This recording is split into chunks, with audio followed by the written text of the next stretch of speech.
Need to be careful, okay? Scammers are everywhere. Sa yaman ni Lola, kahit sino sa atin pwede nila gamitin para lang makapag-scam.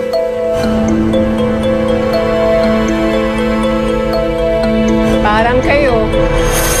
Lagi na lang ninyo akong iniisahan. Here we go again. Pero ano, ang inaatupag ninyo, pagpapasarap.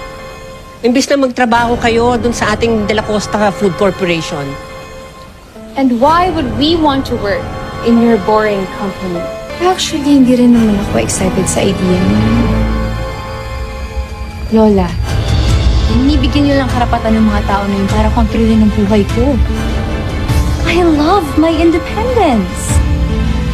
Tsaka, bakit ka pa kailangan magtrabaho? Oh boy rin naman ako kahit hindi ako magtrabaho, hindi ba? Kasi kanino niyo pa ibibigay yung yaman niyo kundi sa amin lang naman.